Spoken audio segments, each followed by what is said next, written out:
নমস্কার বন্ধুরা, সবাই কেমন আছেন? সবাই নিশ্চয়ই খুব ভালো আছেন, আমরাও সবাই খুব ভালো আছি।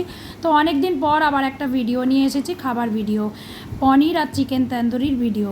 তো চিকেন তন্দুরিটা করার আগে আমি চিকেনটাকে ম্যারিনেট করে 1 ঘন্টা রেখে দিয়েছিলাম। তো এটা কী কী দিয়ে ম্যারিনেট করেছিলাম, ওটা টক দই দিয়েছিলাম, আদা বাটা, কাঁচা লঙ্কা বাটা, টমেটো বাটা, ধনে গুঁড়ো, জিরে গুঁড়ো, কাঁচা লঙ্কা, নুন, সব কিছু দিয়ে যেরকম করে সেরকমভাবে ওটাকে মাখিয়ে 1 ঘন্টা এমনি নর্মাল ফ্রিজেতে ম্যারিনেট করে রেখে দিয়েছিলাম।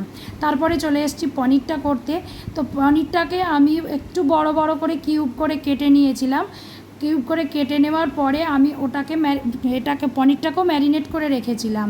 পনিরটাকে ম্যারিনেট করেছিলাম কী দিয়ে, কর্নফ্লাওয়ার দিয়েছিলাম আর আদা, কাঁচা লঙ্কা, টমেটো ভালো করে বেটে নিয়ে ওটাকে মাখিয়ে রেখে দিয়েছিলাম।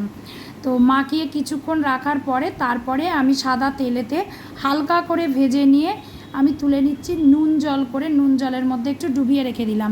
নুন জলেতে ডুবিয়ে রাখার এটাই হচ্ছে যে কারণ, যে নুন জলের মধ্যে পনিরটাকে ডুবিয়ে রাখলে পনিরগুলো ভেঙে যায় না এবং খুব নরম হয়, সফট হয় জিনিসটা।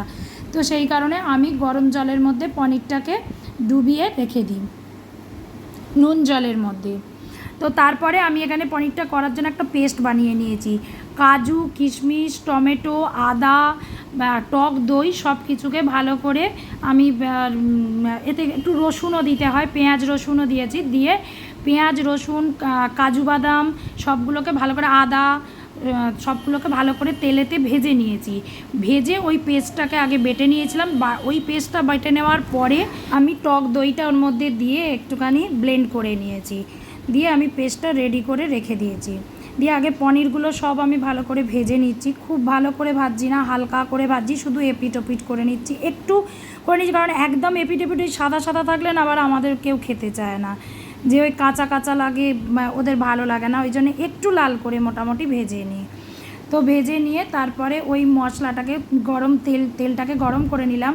গরম করে নেওয়ার পরে আমি ওইগুলোকে সব আগে মশলাটাকে দিয়ে দিলাম, জিরে দিয়ে সমস্ত মশলাটাকে, জিরে তেজপাতা দিয়ে মশলাগুলোকে দিয়ে নিয়ে বাটাটাকে দিয়ে কষে নিয়ে জল দিয়ে একটু ফুটে ওঠার পরে তারপরে আমি পনিরগুলো দিয়ে দিয়েছি।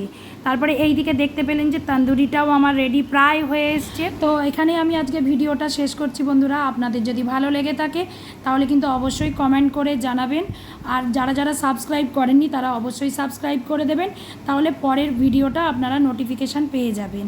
তো ভালো থাকবেন, বাই বাই বন্ধুরা।